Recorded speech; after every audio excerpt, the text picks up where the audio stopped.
Hey guys, I don't know what all I'm getting into today, but I know the first order of business is my dad and I are about to leave and go get him a tow rig because he's going to start drifting this year and he wants something to tow his car around with. He's getting a pretty interesting truck if we buy it, but if we do buy it, you guys will get to see it first.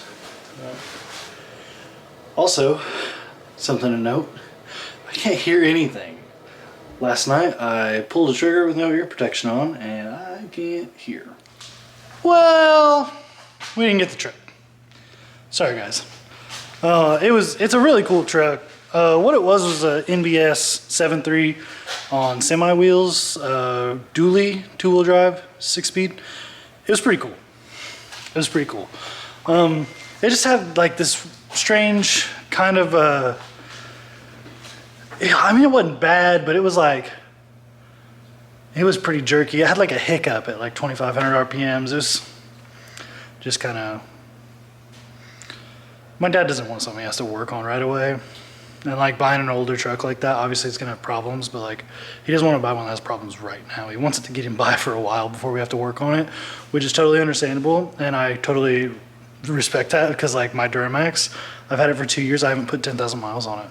Like, I get it. So, unfortunately we didn't get that, but we are still gonna get some stuff done today. Like I said earlier, I don't know exactly what, but I know we're about to put a G37 in here with the blown motor, and you're not gonna be able to see it. Right over there somewhere is a good engine for it, so we might get started on that or something. I'm not gonna do any 2JZ stuff for like probably another week or two, I don't think. If I do, I'll film it, but I'm waiting on a couple of things, I guess. Let's go talk about it. So, the couple of things that I'm waiting on is one, obviously that turbo's blown. We've seen that. You can hear, it shouldn't do all that. I'm waiting on the front-facing intake manifold. I haven't even purchased either of those. I tried to get a front-facing intake manifold, but the eBay reseller that I bought it from told me that they had just sold out, but they hadn't marked it yet on the website, so that was cool. I need a head gasket from Toyota and head studs, both of which I also haven't ordered yet. And then I also have to make an oil line to go from the VVTi solenoid down to, I think I just put an adapter block on the oil filter housing on this block, and then run from one of the ports, not the big AN ports or whatever, but one of the smaller ones, like you put a gauge or something in. I think I run from one of those up to the VVTi solenoid on this head. Nothing too crazy, but stuff I have to get. I think I priced everything out to like just under 500 bucks for all that stuff. Oh, that was before I knew the turbo was blown, so probably somewhere around like 650 or something, but whatever.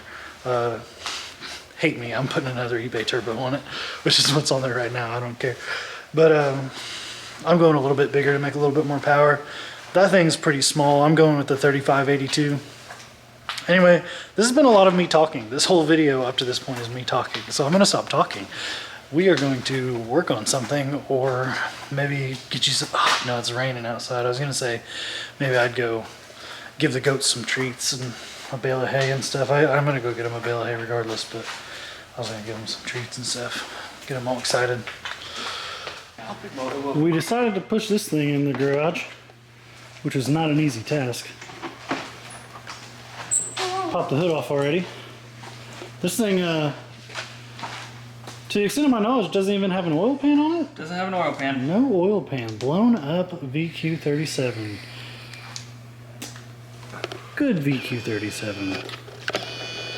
Now we just need to put that in there. Yeah, do it didn't work. Yeah. It didn't work. Oh, come on. Man, it was a hard time getting the front bumper off the SC300, but if you look at all these bolts and clips, some of these are already out, don't look at them, but there's just tons of hardware holding this whole front end onto this G37, so that's going to be a good time. That's what CJ's working on right now.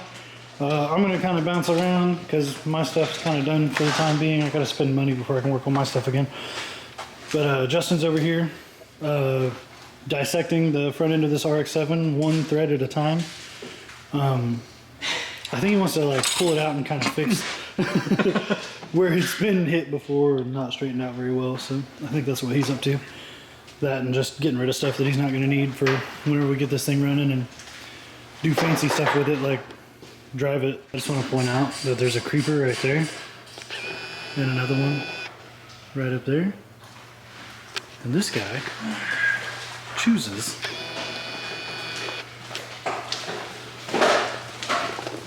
to do this nonsense on our dirty garage floor. Oh, yeah. I need all the judgment in the world for him laying on the dirty floor. Huh? Make memes or something. Make memes or something. Baker, small enough, you could use a creeper.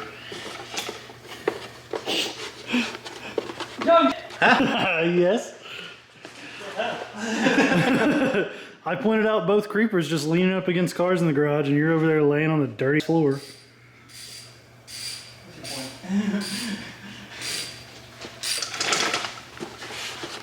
What are we into? I don't know. I'm finding bolts so I can get this crap out of my way.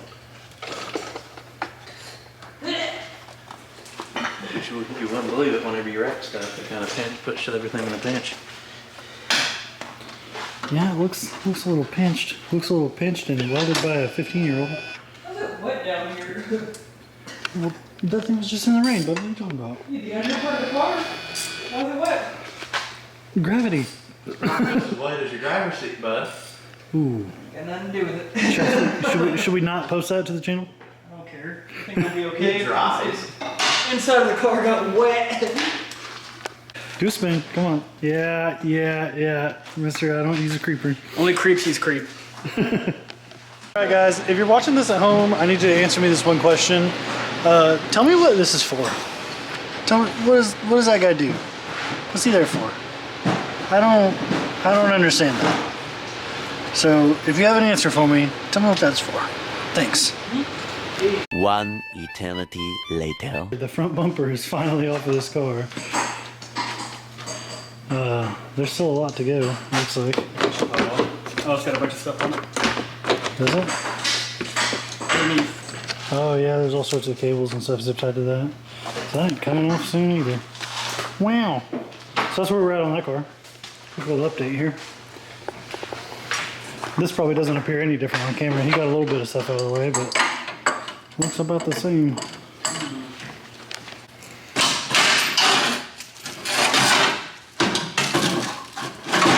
So we're cleaning up tomorrow, right?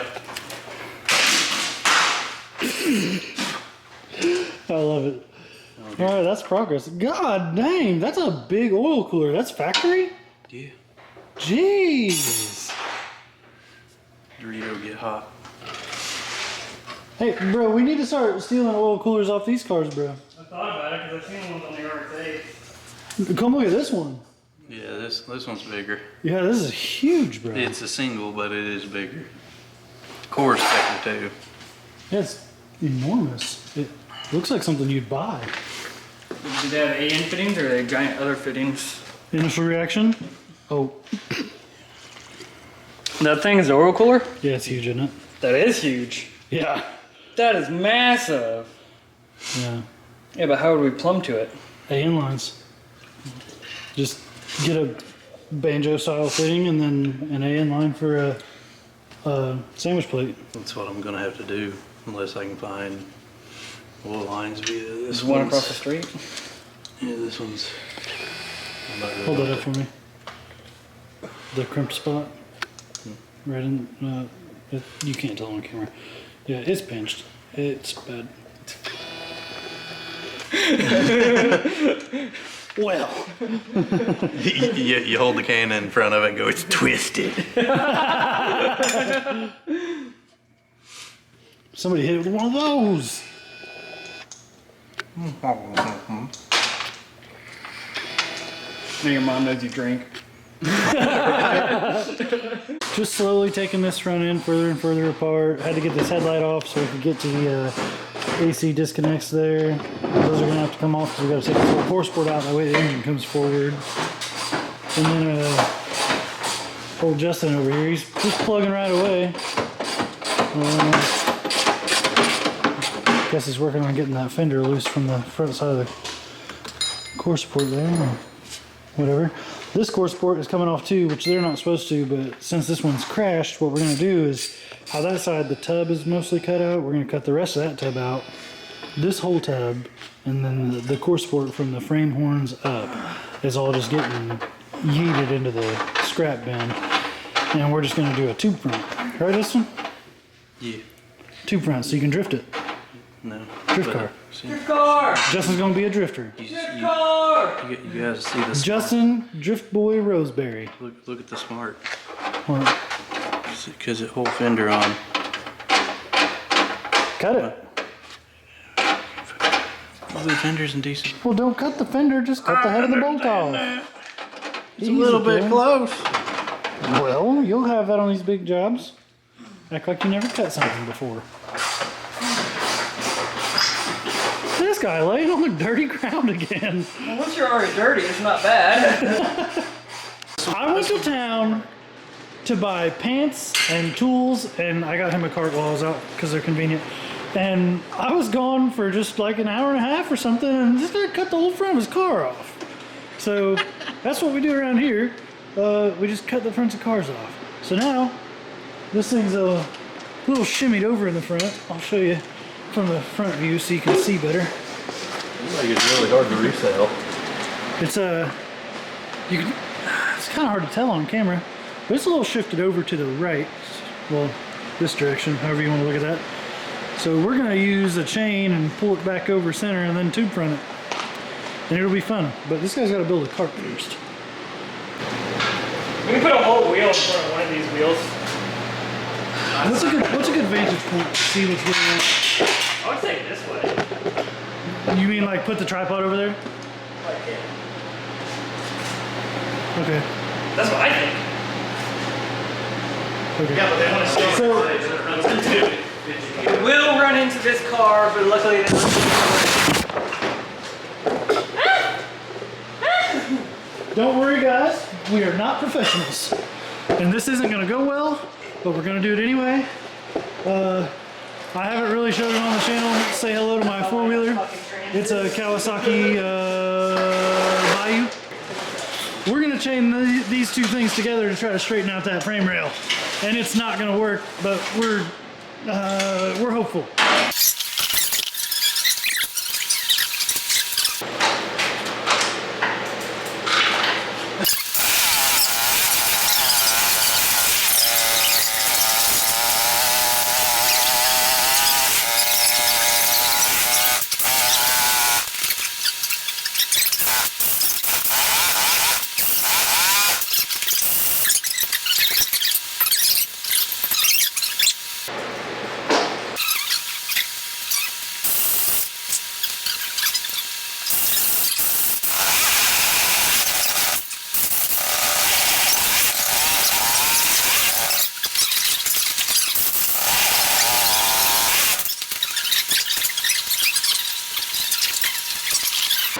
Get your butthole out of my way. What? So we successfully moved the vehicle a fair amount, as you can see in the video. However, this didn't do much, I don't think. I think it's still not where it ought to be. Yeah, it's not where it needs to be. So we're gonna need a bigger four-wheeler. We'll get it running. I.e. my 10,000 pound Duramax is four-wheel drive. So this was fun, but it didn't work. We'll get back to you. So your boy forgot to close out this video. Whoops, not the first, won't be the last. Thanks for watching. Like and subscribe. Tune in for the next time. We're gonna make this shop look a lot better.